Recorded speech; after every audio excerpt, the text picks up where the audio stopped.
পূর্বাভাস মতোই উত্তরবঙ্গে টানা বৃষ্টি, আর তাতেই বিপর্যস্ত উত্তরবঙ্গ।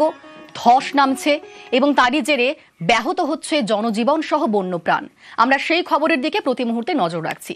তারই পাশাপাশি দক্ষিণবঙ্গেও হালকা বৃষ্টি এবং আজ দক্ষিণবঙ্গ অর্থাৎ কলকাতায় পুজো কার্নিভাল। আর এই মুহূর্তে রেড রোড থেকে সরাসরি রুমেলা। একেবারেই অনিন্দিতা, যে পরিস্থিতির কথা তুমি বললে, উত্তর এই মুহূর্তে ভাসছে বন্যা বিপর্যস্ত উত্তরবঙ্গ। যে ছবিগুলো আমরা দেখাচ্ছি আতঙ্ক ধরাচ্ছে। পুজোর একেবারে শেষে সেই মানুষগুলো ঘর ছাড়ছে, যাদের ঘর হয়তো যে কোনো মুহূর্তে ভেসে যেতে পারে। আজ আমরা যখন শহর কলকাতায় দাঁড়িয়ে রয়েছি, দক্ষিণবঙ্গের যদি আবহাওয়ার কথা আমি বলি অনিন্দিতা, তাহলে এই শহর কলকাতায় আমরা গতকাল রাতেই দেখেছি বৃষ্টি হয়েছে, বেশ কিছু জায়গায় ভারী বৃষ্টি হয়েছে, কিছু জায়গায় বিক্ষিপ্ত বৃষ্টি হয়েছে। জেলার বিভিন্ন প্রান্তে আমরা গতকাল জানি জেলায় কার্নিভাল ছিল, আমরা দেখেছিলাম গতকাল জেলাতেও কিন্তু বেশ কিছু জায়গায় ভারী বৃষ্টি হয়েছে। কিন্তু আজ সকালের ছবিটা একটু জানাই। এই মুহূর্তে রেড রোডে আকাশের মুখ ভার, কিছুক্ষণ আগে পর্যন্ত, আধ ঘন্টা আগে পর্যন্ত আকাশের মুখ ভার ছিল, কিন্তু ধীরে ধীরে পরিস্থিতির কি উন্নতি হচ্ছে অন্ততপক্ষে বলতে পারি। এই মুহূর্তে আকাশ অতটাও মেঘলা নেই, হালকা রোদও উঠেছে এবং আবহাওয়া দপ্তর সূত্রে যা খবর, কার্নিভালের এই বিকেলে বৃষ্টির সম্ভাবনা নেই। এতে অনেকের মুখেই চওড়া হাসি ফুটছে। যে ছবি আমরা দেখতে পাচ্ছি, হ্যাঁ, আকাশের মুখ ভার আর নেই, ধীরে ধীরে রোদ উঠছে। কার্নিভালের এই বিকেলে বৃষ্টির সম্ভাবনা নেই। আবহাওয়া দপ্তর সূত্রে কি খবর, কি বলছে আবহাওয়া দপ্তর, শুনি একবার। কলকাতা পার্শ্ববর্তী অঞ্চলের জন্য 4 থেকে 5 তারিখের মধ্যে প্রধানত মেঘলা আকাশ, 2-1 পশলা হালকা থেকে মাঝারি ধরনের বৃষ্টিপাতের সম্ভাবনা থাকছে। ভারী বৃষ্টির সম্ভাবনা থাকছে না আপাতত কলকাতা পার্শ্ববর্তী অঞ্চলের জন্য। 4 তারিখ কিছুটা দমকা হাওয়া মাঝে মধ্যে থাকার সম্ভাবনা রয়েছে।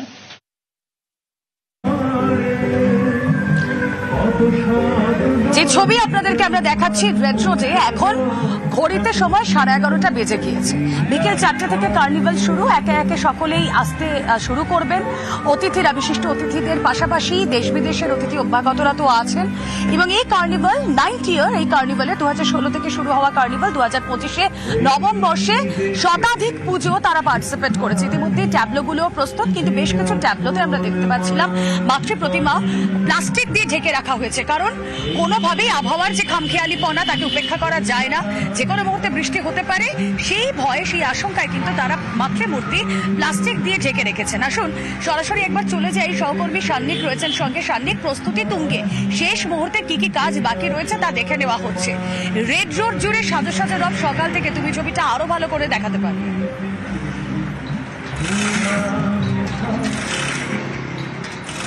একেবারে রুমেলা, দুদিকের প্রস্তুতি চলছে। একদিকে রেড রোডে রাজ্য সরকারের তরফে আজকে এই নবম বর্ষের কার্নিভাল, তার প্রস্তুতি যেমন একদিকে চলছে, একেবারে শেষ মুহূর্তের প্রস্তুতি অবশ্যই। যে জায়ান্ট স্ক্রিনগুলো রয়েছে, যে সাউন্ড সিস্টেম রয়েছে, সেগুলোকে চেক করে নেওয়া শেষ মুহূর্তের জন্য একবার, এই সমস্ত কাজগুলো যখন চলছে, তার পাশাপাশি পুজো উদ্যোক্তারা যারা এই কার্নিভালের আসল শোভা বাড়াবেন, তাদের বিভিন্ন ভাবনাকে তারা রেড রোডে তুলে আনবেন, এই পার্টটাতে তারাও কিন্তু একেবারে শেষ মুহূর্তের প্রস্তুতি সেরে নিচ্ছেন।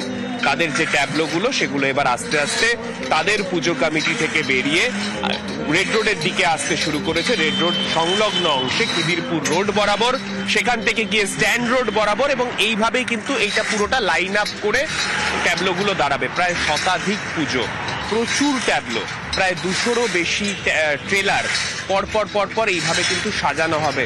সুতরাং এটা একটা বড় পার্ট, একটা বড় কঠিন কাজ। সেই পার্টটা কলকাতা ট্রাফিক পুলিশ তারা পুরোটা ম্যানেজ করছেন। কিন্তু তার মধ্যেও অবশ্যই আজকে যেমনটা তুমি বলছিলে, প্রত্যেক জায়গাতে একটা ছবি বারংবার চোখে পড়ছিল, মাতৃমূর্তি সব পুজো উদ্যোক্তারাই চেষ্টা করছেন প্লাস্টিক দিয়ে ঢেকে রাখতে। কার্নিভালের আগে যেন এই গোটা সৌন্দর্যটা কোথাও গিয়ে মাটি না হয়ে যায়, তাই এই গোটা বিষয়টার দিকে তারা নজর রাখছে। তবে রেড রোডের কথা যদি এবার একটু বলি, সেখানেও প্রায় 30টির কাছে জায়ান্ট স্ক্রিন, বিভিন্ন জায়গা থেকে যারা অতিথিরা আসবেন, মন্ত্রী আমলারাই শুধু নন, ঠিক তার পাশাপাশি বিভিন্ন দেশ বিদেশের অতিথিরা যারা আসবেন। কেননা আমরা জানি এই গোটা যে পর্ব, এই কার্নিভালের পর্ব, তা আন্তর্জাতিক মহলে বাংলার দুর্গাপুজোকে তুলে ধরে। তাই সেই বাংলার দুর্গাপুজোকে তুলে ধরার জন্য প্রচুর রাষ্ট্রদূত, বিভিন্ন দেশের যারা ডিপ্লোম্যাটরা রয়েছেন তারা আসবেন, তারা একেবারে সান্নিক। শুধুমাত্র তো এটা পুজোর একদম শেষ মুহূর্তের কার্নিভাল হয়ে থেকে যায় না, এই কার্নিভাল বিশ্ব দরবারে বন্দিত একটা বিশেষ বিষয় থাকছে এই কার্নিভালে। আমরা দেখেছি সান্নিক, প্রতিটা পুজোরই কিছু না কিছু থিম থাকে, তাদের কিছু না কিছু বিশেষ ভাবনা থাকে। বিসর্জনের এই বিশেষ শোভাযাত্রায় যে ট্যাবলোগুলো আসছে পুজো কমিটিগুলোর তরফ থেকে, সেখানে কি কোনো বিশেষ চমক, বিশেষ ভাবনা থাকছে?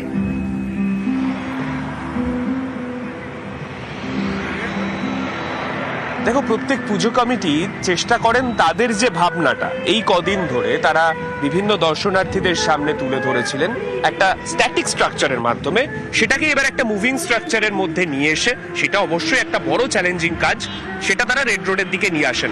তবে সেই ট্যাবলোগুলোর মধ্যেও আমরা সাম্প্রতিক সময়ে দেখেছি বিভিন্ন সময় রাজনৈতিক মহল তাতে উত্তপ্ত হয়েছে, ভাষা আন্দোলনের ছবি দেখেছি সাম্প্রতিক অতীতে।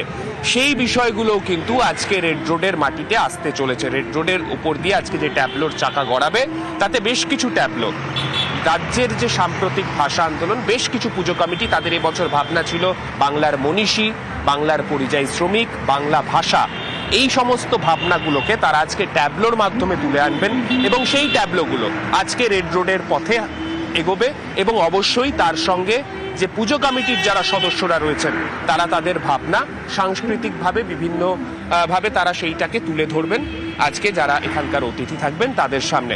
অবশ্যই সেই দিকে আমাদের প্রত্যেকের নজর থাকবে। বাংলার মাটি থেকে বাংলার সংস্কৃতির মাধ্যমে ঠিক কি বার্তা আজকে দেশ বিদেশের অতিথিদের কাছে যায়, কিভাবে তুলে ধরা হয়, সেই দিকে আমাদের প্রত্যেকের নজর থাকবে। একদমই তাই সান্নিক। আমরা পুজোর ঠিক আগেই দেখেছিলাম বাংলা শ্রমিকরা যারা ভিন রাজ্যে গিয়ে অত্যাচারিত হচ্ছিলেন, পরিযায়ী শ্রমিকদের সেই আবেগ, বাংলার সেই আবেগ, বাঙালির সেই আবেগ, বাঙালির অস্মিতা, তা নিয়ে আন্দোলনে নেমেছিলেন মুখ্যমন্ত্রী মমতা বন্দ্যোপাধ্যায়। এবং আজ বেশ কিছু ট্যাবলো তারাও কিন্তু বাঙালির এই আবেগকে পাথেয় করে বাঙালির সর্বশ্রেষ্ঠ উৎসব দুর্গাপুজোর কার্নিভালে সামিল হতে চলেছেন। সান্নিকের থেকে একবার সরাসরি চলে যায় উত্তর কলকাতার কাশী ভোসলেন। অপরূপ তাদের থিম ভাবনা ছিল, তারা প্রচুর দর্শনার্থী টেনেছেন, এই কদিন ভিড়াক্কার ছিল কাশী ভোসলেন। আজ ত্রয়োদশীর এই দিন আমরা কার্নিভালের জন্য তাদের প্রস্তুতিও দেখে নেব। প্রতিনিধি বিশ্বজিৎ রয়েছেন সঙ্গে। বিশ্বজিৎ,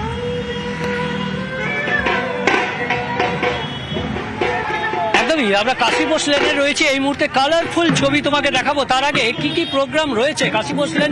আমরা জানি যে সাহিত্যিক লীলা মজুমদারকে নিয়ে ছোটদের গল্প, ছোটদের কাহিনী, বাংলা সাহিত্যের যে অস্মিতা সেটাকে তুলে ধরা হয়েছে এবং এই কার্নিভালে যখন যাচ্ছেন তখন সেই অস্মিতাকে সঙ্গে নিয়ে যাচ্ছে।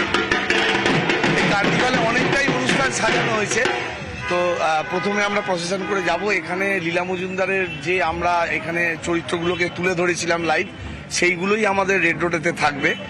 সেই মুখোশ, সেই আনন্দের খেলা, রঙের খেলা, তার সঙ্গে ঐতিহ্যপূর্ণ ঢাকের আওয়াজ থাকবে।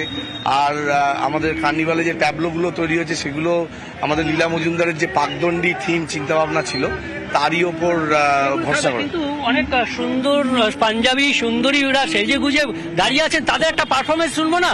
একটুখানি ঢাকের বাদ্যি যদি হয়ে যাক, একটু ঢাক। আমরা ঢাকের বাদ্যিতে এই মুহূর্তে যারা রয়েছেন এখানে রয়েছেন, শুধু একটুখানি হয়ে যাক। অর্থাৎ আনন্দের শেষ, অর্থাৎ কার্নিভাল যে পুজো শুরু হয়, আমরা পুজোর আগে থেকে শুরু হয়, সেই পুজোর আগে থেকে শুরু হয় একটু আনন্দ উপভোগ করে নেওয়া। তার কারণ এই যে ঢাকের বোল আমরা শুনছি, সেই ঢাকের বোল তো বিজয়া দশমী থেকেই বলতে শুরু করে দিয়েছে, ঠাকুর থাকবে কতক্ষণ, ঠাকুর যাবে বিসর্জন। আমি রেড রোডের ছবিটা আরো একবার দেখিয়ে একটা ছোট্ট বিরতি নেব। আমি রেড রোডে যেখানে দাঁড়িয়ে রয়েছি, যে মঞ্চ এখানে তৈরি করা হয়েছে, সেখানেই বসবেন মুখ্যমন্ত্রী মমতা বন্দ্যোপাধ্যায় এবং ঠিক এই মঞ্চের বাঁদিকের যে অংশ, সেখানে মন্ত্রীদের বসার জায়গা রয়েছে, সেখানে বিচারপতিদের বসার জায়গা রয়েছে এবং যারা এই বাংলার বিশিষ্ট সম্মানীয় ব্যক্তিত্ব, তাদের এক এক করে পরপর জায়গা করা হয়েছে বসার জন্য। রেড রোড জুড়ে এখন শুধুই বিশেষ শোভাযাত্রার বিশেষ ঝলক। সব ছবি সবার আগে নিউজ 18 বাংলায়।